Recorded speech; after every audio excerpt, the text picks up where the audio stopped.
Então, antes da gente entrar nos tipos de escoamento, né, escoamento externo, escoamento interno, vamos falar um pouco sobre os parâmetros de similaridade. Vocês viram nas aulas passadas que as equações da camada limite, seja ela térmica, de concentração ou de velocidade, elas apresentam muitos parâmetros e muitas das vezes esses parâmetros são funções de outras propriedades, né? Sejam elas termofísicas, geometria, seja lá o que for. Então, o que a gente faz para poder facilitar em termos de cálculo? Principalmente quando se envolvem os três tipos de variação, na térmica, concentração ou velocidade, porque aí você tem um arranjo de equações para serem resolvidas e geralmente são resolvidas computacionalmente. Para você reduzir essa quantidade de cálculo, em geral, a gente aglomera esses parâmetros de forma com que eles continuem tendo um resultado físico, um significado físico e se tornem adimensionais. E aí você consegue diminuir o número de parâmetros que você precisa calcular.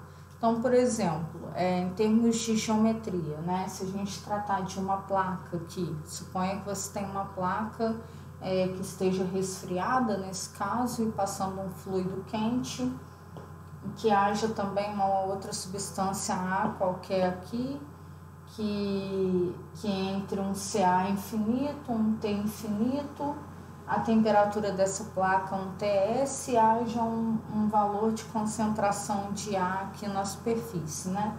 Então, você vai ter um perfil de velocidade aqui, de acordo com o perfil de velocidade para a placa, e você vai ter também um gradiente de concentração aqui e um gradiente de temperatura. Bem, se essa placa tem um comprimento L, eu vou chamar de x asterisco o meu x, a posição que eu estou analisando, sobre L. Meu y asterisco, a altura aqui, até o valor de delta, que é a espessura da camada limite, é de um y sobre L. A minha velocidade no eixo x é de U asterisco igual a U sobre V, que é a velocidade montante da placa. O V em y como V asterisco, que é a velocidade V sobre a velocidade V montante da placa. E uma temperatura adimensional, T asterisco, como a temperatura em que está variando aqui no meu gradiente de temperatura, menos a temperatura da superfície, ou seja, o ponto em que eu estou analisando aqui, menos a temperatura da superfície, esse delta, sobre um T infinito menos a temperatura da superfície, que é o delta total. E a mesma coisa com a concentração. Ca asterisco é igual a essa concentração que está variando, menos a concentração de A na superfície, dividido pelo delta de concentração também, Ca infinito menos Ca da superfície. Então, aqui você tem termos adimensionais, que não apresentam unidade. E aí, se você pega esses termos e substitui nas equações da camada limite, você tem as equações da camada limite adimensionais. E isso é importante por quê? Porque aparecem novos números adimensionais, que têm um significado físico, que a gente vai compreender mais para frente e consegue então fazer analogias entre essas equações da camada limite, sem precisar repetir uma operação experimental, seja lá o que for, reduzindo a quantidade de cálculos, ok? Vamos ver então agora.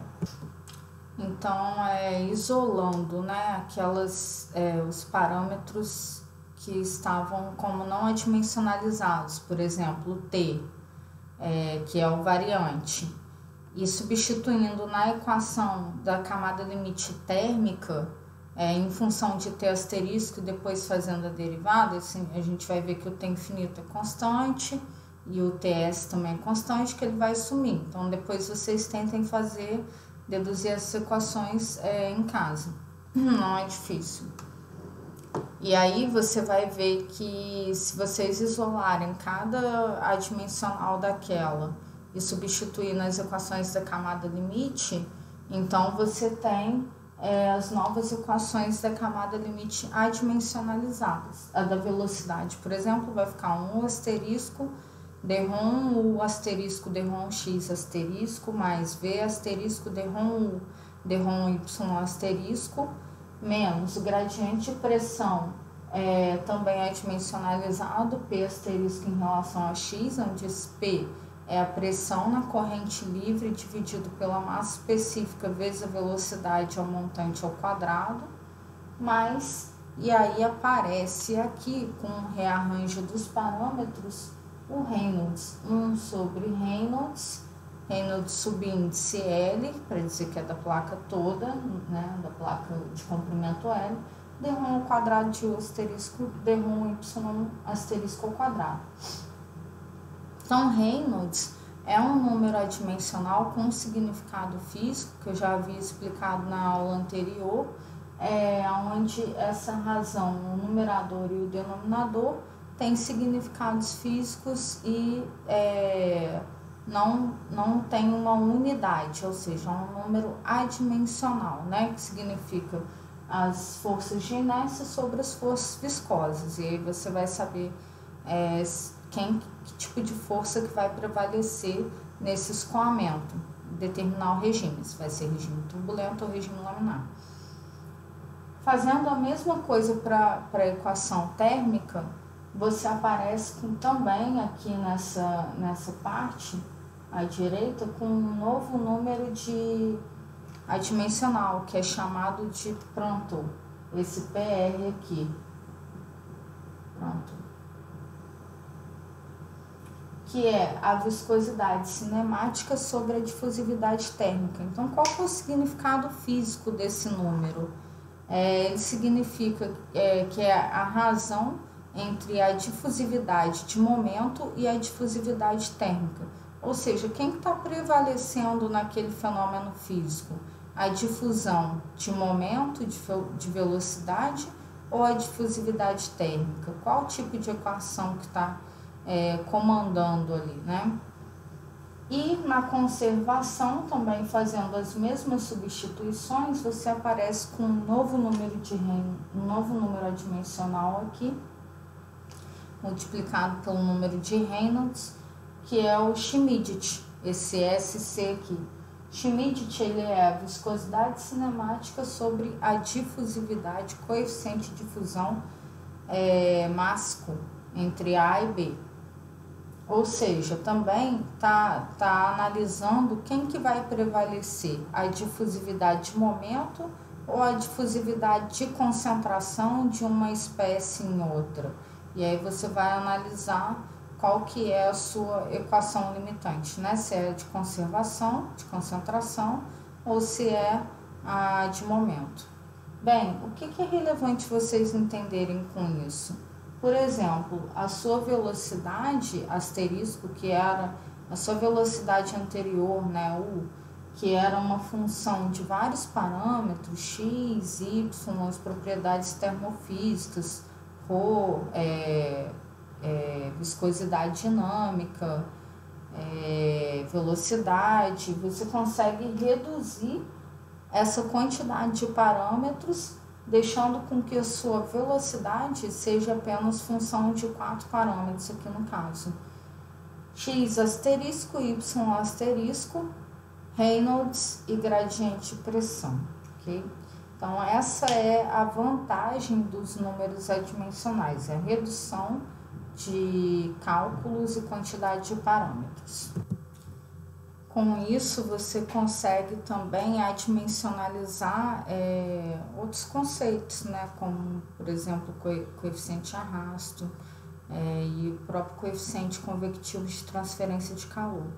Então, o coeficiente convectivo de transferência de calor, H, ele vem por definição de um balanço de energia, né? Então, vamos supor que você tem um fluido passante em uma placa e a gente já viu que a velocidade na placa, quando y é igual a zero, é nula, né? Devido às tensões cisalhantes da placa. E aí, quando você faz um balanço de energia, se essa placa estiver aquecida, por exemplo, se você tem um fluxo de calor aqui nessa placa, Então, como que a gente já analisou que acontece o fenômeno físico de transferência de calor? Essa transferência de calor se dá por condução na própria superfície da placa, e aí esse calor é passado por condução também naquele filme em que está logo acima da superfície da placa, naquele filme de fluido, porque o fluido está com velocidade zero, parado. Então não prevalece ali a convecção. E a partir do momento em que ele vai se difundindo e pegando velocidade, aí esse calor é transferido por convecção.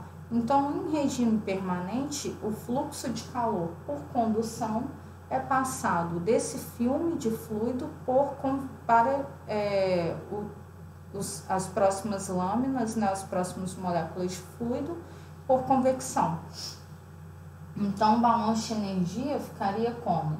Convecção, fluxo de calor por convecção, lei de Newton de resfriamento, HTS menos T infinito, é igual a fluxo de calor por condução, lei de Fourier, menos K do fluido, dt dy, quando y é igual a zero. Observe que lá em Transcal1 a gente fez esse balanço de energia também e obteve um número adimensional em cima desse balanço de energia HL sobre K, que é praticamente o que a gente vai ver aqui. Só que lá a gente fazia um balanço de fluxo de calor de condução no sólido sendo passado para o fluido. Então o K que entrava lá era o K do sólido, não era o K do fluido. E o H referente ao fluido. E aí a gente retirava então um número adimensional chamado de número de Biot. Aqui a gente está fazendo o balanço de energia nas próprias camadas do fluido, né? O nosso volume de controle, ou superfície de controle, está no próprio fluido. E aí a gente tira um novo número adimensional, apesar de parecer os mesmos parâmetros, HL sobre K, só que esse K agora é do fluido, é igual a um gradiente de temperatura na superfície. Esse número adimensional é chamado número de Nusselt. Então, o número de Nusselt, ele nada mais é do que a medida do gradiente de temperatura logo acima da superfície, né? Quando y asterisco igual a zero, que no caso já substituindo pelos parâmetros adimensionalizados apresentados anteriormente, que nada mais é do que uma medida da transferência de calor por convecção em relação à transferência de calor por condução. Então, quem que está prevalecendo aí no caso, que essa razão vai dizer, a convecção ou a condução? E aí o seu número de Nusselt, ele é uma função, então, de x asterisco, Reynolds e pronto. Se você tirar um número de coeficiente convectivo médio, você pode também obter um número de Nusselt médio que está relacionado ao H médio vezes o comprimento da placa dividido pelo K do fluido. E aí o seu Nusselt médio é função de Reynolds e pronto. Analogamente, a gente tem também um coeficiente de transferência de massa, HM, pela mesma definição de balanço de concentração. Só que a gente tem aqui então um gradiente de concentração, né, que é passado por difusão essa concentração onde o fluido está parado, então vezes o coeficiente de difusão de A em B dividido pelo delta total da concentração, né, da superfície menos CA infinito. E aí a gente consegue também isolar HM vezes L sobre DAB, é igual a um gradiente de concentração logo na superfície, que é chamado de um número adimensional Sherwood. Sherwood é função de x asterisco, Reynolds e Schmidt, que a gente vai definir também logo mais à frente. Bem, então esses números adimensionais são extremamente relevantes, porque a gente consegue reduzir então a quantidade de parâmetros. Coeficiente convectivo, por exemplo, anteriormente, que era uma função da condutividade térmica, da capacidade calorífica, da massa específica, da viscosidade dinâmica, da velocidade montante da placa, do comprimento, ele passa a ser uma função de Reynolds, Prandtl e X asterisco, o H local, né? E o H médio passa a ser uma função de Reynolds e Prandtl. E aí você consegue diminuir então essa quantidade de parâmetros e fazer analogias entre as equações da camada limite. Então a gente vai ver mais para frente como que a gente pode trabalhar com essa analogia.